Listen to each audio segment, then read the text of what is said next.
ಮತ್ತೇನು ನಾಟಕದ ಮಧುರಾಣಿ, ಈಗ ನಾಟಕದ ಪ್ರವೇಶ ಎಲ್ಲಿಗೆ ಬಂತು? ಆ ಕೋಳಿಗೆ ಕಾಳು ಹಾಕಿದಂತೆ ನನ್ನ ಪ್ರೇಮದ ಬಲೆಯಲ್ಲಿ ಬಿಡಿಸಿಕೊಂಡು ಅವರ ಸರ್ವ ಆಸ್ತಿಯನ್ನೆಲ್ಲ ನಾನು ಬರೆಸಿಕೊಂಡು ಬಂದಿದ್ದೇನೆ. ಹೌದಶ್ವಿನಿ, ನೀನು ನನಗೆ ತುಂಬಾ ಉಪಕಾರ ಮಾಡಿದೆ. ನೀವು ನಮಗೆ ಉಪಕಾರ ಮಾಡಿದ್ದಕ್ಕಿಂತ ಇದೇನು ದೊಡ್ಡ ಉಪಕಾರ ಅಲ್ಲ ಅಂತ ನನಗನ್ನಿಸ್ತಾ ಇದೆ. ನೋಡಿ, ಇದಕ್ಕಿಂತ ದೊಡ್ಡ ಉಪಕಾರ ನಾನು ನಿಮಗೆ ಮಾಡುತ್ತೇನೆ. ಇಲ್ಲ ಅಂದ್ರೆ ಆ ದೇವರು ಖಂಡಿತವಾಗಿ ನನ್ನ ಮೆಚ್ಚಲಾರ. ನೀನು ಈ ನಿನ್ನ ಪ್ರೀತಮನಿಗೆ ಎಷ್ಟು ಉಪಕಾರ ಮಾಡುತ್ತಿ ಮಾಡು, ಅದಕ್ಕೆ ಯಾರು ಬೇಡಂತಾನೆ. ಕಪಟ ಕಲಾವಿಧಾನದ ನಾಟಕಗಾರರು ನೀವು ಹೇಗೆ ಹೇಳ್ತೀರೋ ಹಾಗೆ ನಾನು ನಡೆಸುತ್ತೇನೆ. ಈಗ ನಾನು ಏನು ಮಾಡಬೇಕು ಅಂತ ಮೊದಲಿಗೆ ಹೇಳಿ. ಇಂದು ರಾತ್ರಿ ನಿನ್ನ ಮನೆಯಲ್ಲಿ ನಿನ್ನ ಗಂಡನಿಗೆ ಮದ್ದು ಬರುವ ವಿಷವನ್ನು ಹಾಲಿನ ಹಾಕಿ ಕುಡಿಸು. ಅವನು ಹಾಲು ಕುಡಿದ ಮೇಲೆ ಅವನು ಮದ್ದು ಬಂದು ನೆಲಕ್ಕೆ ಬೀಳುತ್ತಾನೆ. ಆಮೇಲೆ ನೀನು ಹೊಟ್ಟೆಗೆ ಚೂರಿ ಚುಚ್ಚಿ ಕೊಲ್ಲಬೇಕು. ಯಾರು? ನಾನ? ನೀನಲ್ಲೇ, ನಮ್ಮ ಮುರುಗಪ್ಪನ ಜೊತೆಗೆ ಇನ್ನು ಇಬ್ಬರನ್ನು ಕಳಿಸುತ್ತೇನೆ. ಅವರು ನಿನ್ನ ಗಂಡನನ್ನು ಚೂರಿ ಚುಚ್ಚಿ ಕೊಲ್ಲುತ್ತಾರೆ.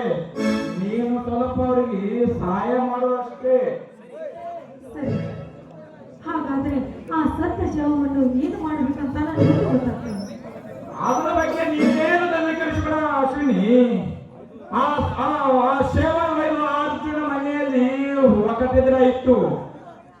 ಆ ನಿನ್ನ ಗಂಡನ ಬಾಂಡ್ ಪೇಪರ್ ಮೇಲೆ ಸಹಿ ಮಾಡಿಕೊಂಡಿದ್ದವಳು. ಅದ್ರ ಮೇಲೆ ನಾನು ಕೆಲವೊಂದು ವಿಷಯ ಬರೀತೀನಿ, ಅವನವರು ಜೇಬಿನಲ್ಲಿ ಹಾಕಿ ಬಿಟ್ಟು ಬಿಡು. ಸರಿ, ನೀವು ಹೇಳಿದಾಗೆ ಆಗಲಿ. ನೀನು ಇನ್ನೊಂದು ಮಾತು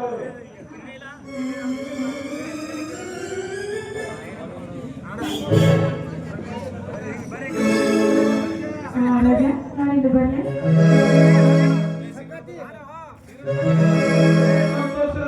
ಮುಡಿಗಳಿಂದ ಮಧುರವಾದ ಗೀತೆ.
ಗಂಗಾ